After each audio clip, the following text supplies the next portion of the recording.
ماہ رمضان آ رہا ہے، رحمت والا مہینہ آ رہا ہے، برکتوں والا مہینہ آ رہا ہے، ہماری بخشش والا مہینہ آ رہا ہے، ہمیں جنت میں لے کر جانے والا مہینہ آ رہا ہے، جہنم سے بچانے والا مہینہ آ رہا ہے۔ یہ وہ مہینہ آ رہا ہے کہ جس مہینے کے بارے میں میرے اور آپ کے قریب محبوب علیہ السلام نے ارشاد فرمایا، اس مہینے کے اندر رب ذوالجلال میری امت کے لیے، میری امت کے رزق میں اضافہ فرما دیتا ہے۔ ماہ رمضان المبارک کی آمد ہے۔ ہر انسان کہ جس نے کلمہ پڑھا ہے، اسلام کے سائے تلے آ چکا ہے، اس پر یہ ضروری ہے کہ ماہ رمضان کی آمد پر خوشی منائے۔ کیوں کہ ماہ رمضان یہ خالی نہیں آ رہا، بلکہ اللہ کا مہمان رب کی رحمتوں کو لے کر آ رہا ہے۔ اس مہینے کے اندر زیادہ سے زیادہ عبادات کریں اور ہم اس مہینے کی آمد پر خوشی منائیں، اور ماہ رمضان کی آمد پر خوشی منانے کی تیاری شروع کر لیں، اور ماہ رمضان کا اچھے طریقے کے ساتھ استقبال کریں، تاکہ ماہ رمضان جب آئے اللہ کا مہمان آتے ہی ہمارے ساتھ راضی ہو جائے، اور جس طرح ماہ رمضان آئے ہم اس کے آنے پر خوشی منائیں، اس کا استقبال کریں، اسی طرح اس مہینے میں اس طرح عبادت کریں کہ ماہ رمضان خوشی خوشی آئے اور ہمارے ساتھ راضی ہو کر واپس جائے، تاکہ اس رمضان کی برکت سے اللہ بھی راضی ہو جائے اور اللہ کا رسول بھی ہمارے ساتھ راضی ہو جائے۔ میں نے جو قرآن مجید فرقان حمید کی آیت مبارکہ تلاوت کی ہے، اس میں رب ذوالجلال ارشاد فرما رہا ہے، یا ایھا الذین آمنو، اے ایمان والو۔ اب میرے رب کا انداز کتنا خوبصورت انداز ہے اپنے بندوں کو سمجھانے کا، اپنے پیارے محبوب علیہ السلام کی امت کو راہ راست دکھانے کا، اپنے پیارے محبوب علیہ السلام کی امت کو جنت کا راستہ بتلانے کا، اپنے پیارے محبوب علیہ السلام کی امت کو جہنم سے بچانے کا، کہ میرا رب فرماتا ہے یا ایھا الذین آمنو، اے ایمان والو، کتب علیکم الصیام، تم پر روزے فرض کیے گئے ہیں۔ اب یہ فرما کر کہ اے ایمان والو تم پر روزے فرض کیے گئے، آگے فرمایا کما کتب علی الذین من قبلکم، فرمایا جیسا کہ تم سے پہلے لوگوں پر بھی فرض کیے گئے تھے۔ پہلے فرمایا ایمان والو، پھر فرمایا تم پر روزے فرض کیے گئے، پھر فرمایا کہ تم سے پہلی امتوں پر بھی فرض کیے تھے۔ مالک ان روزوں کا مقصد کیا ہے؟ آخر جو روزے ہیں کہ صبح سے لے کر شام تک بھوک کو بھی برداشت کرنا ہے، پیاس کو بھی برداشت کرنا ہے، نفسانی خواہشات سے بھی بچنا ہے، تمام احکامات کی پابندی بھی کرنی ہے۔ یا اللہ اس روزے کے اندر اصل مقصد کیا ہے؟ اس روزے کا خلاصہ کیا ہے؟ اس روزے کا فلسفہ کیا ہے؟ میرا رب فرماتا ہے لعلکم تتقون، تاکہ تمہیں تقوی کی دولت نصیب ہو جائے۔ ماہ رمضان آتا ہے تو روزے کا مقصد ہرگز یہ نہیں ہوتا بس بندہ بھوکا رہے، بندہ پیاسا رہے، بس وہ بھوک اور پیاس کو برداشت کرے، بلکہ روزے کا اصل مقصد یہ ہے کہ انسان اپنے آپ کو بدلنے کی کوشش کرے، انسان کے دل کے اندر خوف خدا آ جائے، انسان کے دل کے اندر رب ذوالجلال کی محبت میں اضافہ ہو جائے، انسان کی زندگی کے اعمال اور زندگی کے معمولات بدل جائیں۔ اگر پہلے زندگی اللہ کی نافرمانی میں گزاری تو رب فرماتا ہے لعلکم تتقون، رمضان آیا ہے، اللہ تعالیٰ کے ہاں حاضر ہو جاؤ اور رب کے احکامات کی پابندی کرو، اس کی برکت سے رب ذوالجلال تمہارے گناہوں کو معاف فرما دے گا۔ اتنی برکتوں والا مہینہ اور یہ جو فرمایا کہ تم سے پہلے لوگوں پر بھی روزے فرض کیے گئے تھے، ہم سے پہلی امتوں پر روزے فرض تھے، لیکن ان کے احکامات کچھ اور تھے، ہمارے احکامات کچھ اور ہیں۔ اور یہ بھی میں کہتا ہوں کہ ان کے روزوں کا ثواب اور ہمارے روزوں کا ثواب اس میں بھی بڑا فرق ہے۔ اس امت کو جس طرح رب نے شان اعلیٰ عطا فرمائی ہے، اسی طرح ماہ رمضان کی عبادت کرنے پر ثواب بھی رب اعلیٰ عطا فرماتا ہے۔ ماہ رمضان المبارک میں اپنے آپ کو ہم بدلے، اس مہینے کا ہم ادب کریں، اس مہینے کا ہم احترام کریں۔ میرے اور آپ کے کریم محبوب علیہ السلام نے ارشاد فرمایا، ماہ شعبان کی آخری شام تھی، اللہ کے رسول علیہ السلام نے ارشاد فرمایا، اے میرے صحابہ ماہ رمضان آ رہا ہے۔ فرمایا جب رمضان آتا ہے تو رب ذوالجلال آسمان کے دروازوں کو کھول دیتا ہے۔ میرے محبوب فرماتے ہیں جنت کے دروازے کھول دیے جاتے ہیں، جہنم کے دروازوں کو بند کر دیا جاتا ہے، شیطان کو زنجیروں میں جکڑ دیا جاتا ہے۔ فرمایا کیوں؟ میرے محبوب علیہ السلام فرماتے ہیں جب یہ مہینہ آتا ہے اللہ تعالیٰ میری امت کی بخشش و مغفرت فرما دیتا ہے۔ پھر حضور علیہ السلام نے فرمایا کہ جب رمضان شریف آتا ہے، میرے محبوب علیہ السلام فرماتے اس میں اللہ تعالیٰ میری امت کے رزق کے اندر اضافہ فرما دیتا ہے۔ لوگ پریشان ہوتے ہیں رمضان شریف آئے گا، پتہ نہیں کیا بنے گا، حالات کیسے ہوں گے۔ میں نے کہا پریشان ہونے کی ضرورت نہیں، رب کی رحمت پر یقین کرو، جو رب کا مہمان آ رہا ہے وہ تمہارا رزق بھی اپنے ساتھ لا رہا ہے۔ اور یہ مہمان بڑا اعلیٰ مہمان ہے۔ کوئی مہمان آتا ہے تو کچھ لے کر آتا ہے، جاتا ہے تو کچھ لے کر جاتا ہے، پر ماہ رمضان آتا ہے تو لے کر آتا ہے، جاتا ہے تو پھر بھی دے کر جاتا ہے۔ یہ رمضان المبارک کی برکتیں ہیں۔ اور پھر میرے محبوب علیہ السلام نے اسی حدیث مبارکہ میں حضور علیہ السلام فرماتے اس میں میری امت کے لیے رب ذوالجلال رزق میں اضافہ فرماتا ہے۔ پھر حضور علیہ السلام فرماتے ہیں ماہ رمضان میں جو شخص میرے کسی امتی کو روزہ افطار کرواتا ہے، فرمایا اس کے لیے روزہ افطار کروانا اس کے گناہوں کی معافی کا ذریعہ بن جاتا ہے۔ فرمایا روزہ افطار کروانے کی وجہ سے اللہ تعالیٰ اس کے گناہوں کو معاف فرما دیتا ہے۔ پھر حضور علیہ السلام کی بارگاہ میں یہ سوال کیا، محبوب اگر ہم میں سے ہر شخص کے پاس اتنا سامان موجود نہ ہو کہ ہم کسی شخص کو روزہ افطار کروائیں، میرے محبوب علیہ السلام نے فرمایا ضروری نہیں، بہت زیادہ انتظام کرو گے تو ثواب ملے گا، بہت زیادہ لوگوں کو جمع کرو گے تو ثواب ملے گا، بہت زیادہ خرچہ کرو گے تو ثواب ملے گا۔ فرمایا اگر تم خود غریب ہو اور تمہارے حالات تمہیں اجازت نہیں دیتے، میرے محبوب فرماتے ہیں اگر پانی کی ایک گھونٹ کے ساتھ یا ایک کھجور کے ساتھ یا دودھ کے ساتھ اگر تم کسی کو روزہ افطار کرواؤ گے، اس کے بدلے بھی کائنات کا رب تمہیں ثواب عطا فرمائے گا۔ یہ عظمت ہے ماہ رمضان کی، یہ شان ہے ماہ رمضان کی کہ اس مہینے کے اندر اگر ہم دوسروں کو روزہ افطار کروائیں، دوسروں کا سہارا بنے، اب مدد ہم ان کی کر رہے ہیں، اس کی برکت سے اللہ تعالی ہمارے گناہوں کو بھی معاف فرما دیتا ہے۔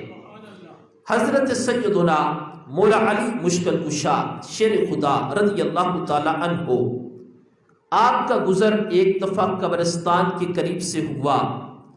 آپ قبرستان میں داخل ہوئے کہ میں قبرستان میں جاؤں، اور قبرستان میں جانے کا فائدہ یہ ہوتا ہے کہ جب کوئی اللہ کا نیک بندہ قبرستان میں جاتا ہے، اللہ اس کی برکت سے دوسروں کے عذاب میں کمی واقع فرما دیتا ہے۔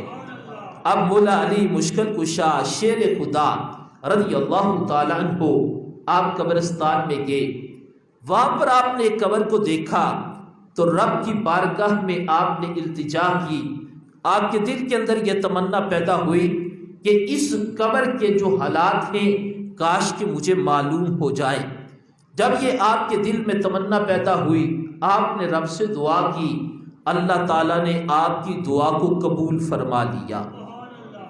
اب جب آپ کی دعا قبول ہو گئی، قبر کے اندر دیکھا مردے کو عذاب ہو رہا ہے، وہ آگ کی لپیٹ میں ہے۔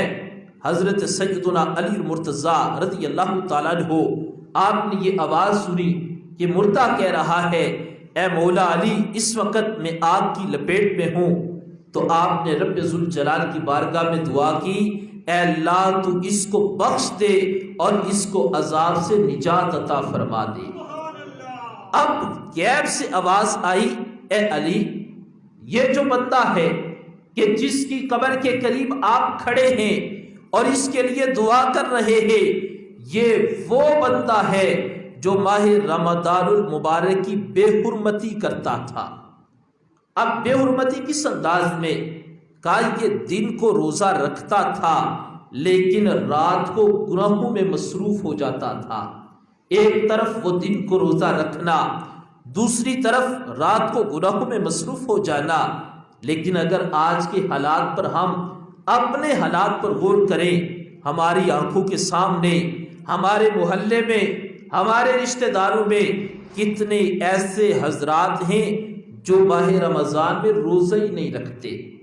ایک ہے روزہ نہ رکھنا، ایک ہے ماہ رمضان کی بے حرمتی کرنا۔ اب روزہ بھی نہیں رکھا، ایک گناہ۔ دوسرا گناہ یہ کہ سرے عام دکان پر کوئی کھا رہا ہے، کوئی بازار میں کھا رہا ہے، کوئی گاڑی میں بیٹھ کر کھا رہا ہے، کوئی دوسروں کے سامنے کھا رہا ہے، کوئی گھر والوں کے سامنے کھا رہا ہے۔ یہ ہے ماہ رمضان کی بے حرمتی۔ اب آپ نے جب دعا کی اللہ اس کو بخش دے، عذاب سے نجات عطا فرما، فرمایا علی یہ رمضان کی بے حرمتی کرتا تھا۔ وہ کیسے؟ روزہ رکھتا تھا دن کو لیکن رات کو گناہوں میں مصروف ہو جاتا تھا، اس وجہ سے آج میں نے اس کو عذاب کے اندر مبتلا کر دیا ہے۔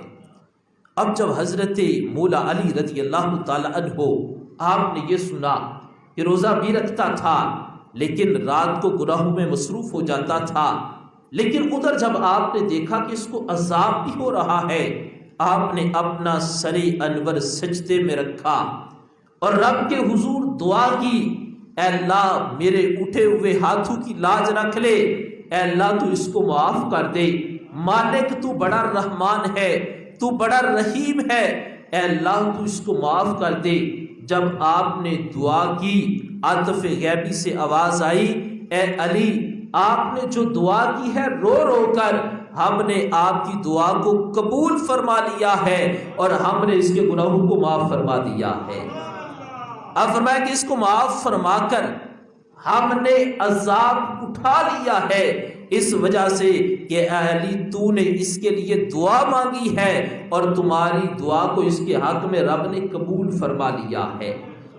اب اس سے دو اسباق ہیں، ایک ہے کہ ماہ رمضان کی بے حرمتی پر عذاب، اور دوسرا ہے مولا علی کی شان کہ آپ نے جب رب سے مانگا اللہ نے آپ کی دعا کو قبول فرما لیا۔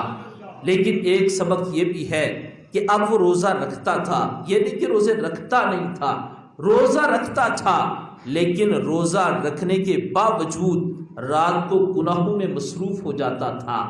اب رات کو گناہ کرنے کی وجہ سے رب ذوالجلال کو اس بندے پر عذاب نازل ہو گیا۔ اگر ہم بھی اپنے آپ پر غور کریں، کتنے ایسے میرے دوست ہوں گے جو ماہ رمضان میں روزہ تو رکھتے ہیں لیکن دن کو روزہ رکھ کر سو گے اور رات گناہوں میں مصروف ہو جاتے ہیں۔ موبائل کا دور ہے، کسی نے کوئی گانا لگا لیا، کوئی کہتا ہے رات گزارنی ہے، صبح سحری کرنی ہے تو رات کو کوئی ڈرامہ دیکھ لیں گے، کوئی فلم دیکھ لیں گے، کچھ کہتے ہیں ہم رات کو گیم کھیل کر رات گزار لیں گے، کچھ کہتے ہیں رات کو دوستوں میں بیٹھ کر رات گزار لیں گے۔ تو ان تمام چیزوں سے بچیں، آسان طریقہ یہ ہے، رات گزارنی ہے، نماز تراویح کو باجماعت ادا کرو، اس کے بعد گھر میں جا کر سو جاؤ، رات کو رب ذوالجلال سونے کا ثواب بھی عطا فرمائے گا۔ اگر نیند نہیں آتی تو آسان طریقہ ہے، اٹھ کر دوستوں کے ساتھ جانے کی بجائے اپنے گھر میں ہی یا اللہ کے گھر میں آ جاؤ اور آ کر قرآن کریم کی تلاوت کرو، رب ذوالجلال ثواب بھی عطا فرمائے گا، دل کا سکون بھی عطا فرمائے گا۔ اسی طرح حضرت سیدنا مولا علی رضی اللہ تعالی عنہ، آپ کے اس واقعے کے بعد بخارا کے اندر ایک مجوسی تھا۔ اب تھا وہ مجوسی، لیکن میرا رب بڑا کریم ہے، میرا رب بڑا رحیم ہے۔ جب وہ بخشنے پہ آئے، بڑے بڑے گنہگاروں کو رب ذوالجلال ان کے گناہوں کو معاف فرما دیتا ہے۔ وہ اس وقت رب بندے کی نیت دیکھتا ہے کہ میرے بندے کی نیت کیا تھی۔ اب بخارا کا مجوسی ہے، دن کے وقت بازار میں نکلا، دیکھا بیٹے کو، ماہ رمضان کا مہینہ ہے اور اس کا بیٹا بازار میں جا کر چیزیں کھا رہا ہے۔ مجوسی نے اپنے بیٹے کو تھپڑ مارا، گھر میں لے گیا اور جا کر کہا کہ تم ماہ رمضان کی بے حرمتی کر رہے ہو، مسلمان اس کا ادب کرتے ہیں اور تم اس کی بے حرمتی کر رہے ہو اور دن کو چیزیں کھا رہے ہو۔ مجوسی کا بیٹا آگے سے کہتا ہے میرے باپ آپ بھی تو کھاتے ہو، آپ کون سا روزہ رکھتے ہو؟ میں تو ہے ہی نہیں مسلمان، آپ بھی نہیں، آپ بھی روزہ نہیں رکھتے، میں بھی روزہ نہیں رکھتا۔ مجوسی کہنے لگا میں اگرچہ روزہ نہیں رکھتا لیکن میں سرے عام ماہ رمضان کی بے حرمتی بھی نہیں کرتا، میں رمضان کا ادب کرتا ہوں، احترام کرتا ہوں، کھاتا پیتا ضرور ہوں لیکن گھر میں جا کر چھپ کر یہ کام کرتا ہوں۔ اب جب اس مجوسی کا انتقال ہوا، پڑوسی نے اس کو خواب میں دیکھا، وہ جنت میں ٹہل رہا ہے، پوچھا تم تو مجوسی تھے اور جنت میں کدھر چلے گئے؟ مجوسی کہنے لگا زندگی میں ایک ایسا عمل کیا ہے جو میرے رب کو پسند آ گیا، رب نے اس کے بدلے مجھے ایمان کی دولت عطا فرما دی ہے۔ پوچھا کون سا عمل ہے؟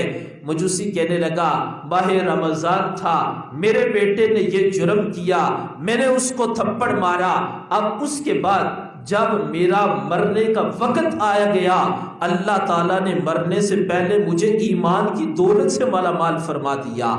فرمایا جب میں مر گیا رمضان کا ادب کرنے کی وجہ سے رب ذوالجلال نے مجھے جنت میں داخل فرما دیا ہے۔ یہ ہے کہ اگر ہم رب کے اس مہینے کا ادب کریں، اس کا احترام کریں تو یہی ہماری بخشش کا ذریعہ بن جائے گا۔ آئیے ماہ رمضان کا ہم استقبال کریں۔ ماہ رمضان کا استقبال کرنے کا انداز صرف یہ نہیں کہ ہم نئے کپڑے سلائی کروا لیں اور کہیں کہ ہم نے رمضان کا استقبال کیا، یا یہی نہیں استقبال کہ رمضان آیا تو ہم نے دوستوں کو میسج کر دیا ماہ رمضان آیا تمہیں مبارک ہو۔ مجھے یاد ہے کہ پچھلے سال ایک دوست میرے پاس آئے اور آ کر کہنے لگے کہ اس دفعہ رمضان میں 4 جمعے ہونے یا 5 جمعے، تو میں نے کہا یہ اللہ کے فیصلے، رب بھی جانتا ہے کہ 4 ہوں گے یا 5 جمعے ہوں گے۔ تو میں نے ان سے اس کا سبب پوچھا، میں نے کہا خیریت ہے؟ تو آگے سے کہنے لگے کہ گھر والوں نے کہا تھا جا کر پوچھ کر آنا 4 جمعے ہوں گے یا 5 جمعے۔ تو میں نے کہا اس میں آخر راز کیا ہے؟ تو آگے سے کہنے لگا ہم نے پوری فیملی جو ہے ہم نے ہر جمعے کو نیا سوٹ پہننا ہوتا ہے، تو اس لیے اگر 4 جمعے تو اس حساب سے ہم کپڑے سلائی کروائیں، اگر 5 جمعے تو اس حساب سے کپڑے سلائی کروائیں۔ تو میں نے کہا کہ اگر آپ میری بات کا غصہ نہ کرو تو ایک مشورہ دیتا ہوں۔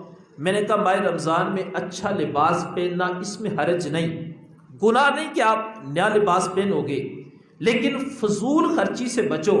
میں نے کہا ایسا کرو کہ اس پر آپ کی کافی رقم لگ جائے گی، اس انداز کو اپنا لو کہ یہ جو رقم اپنے لباس پر آپ نے خرچ کرنی ہے، اگر اس رقم کے ساتھ وہ مستحق پڑوسی، وہ مستحق رشتہ دار آپ ان کے گھر میں پورے رمضان کا راشن بھیج دو، جب سحری و افطاری کے وقت وہ روزہ رکھیں گے اور افطار کریں گے، پورا مہینہ روزہ رکھنے کا اللہ تعالیٰ آپ کو بھی ثواب عطا فرمائے گا۔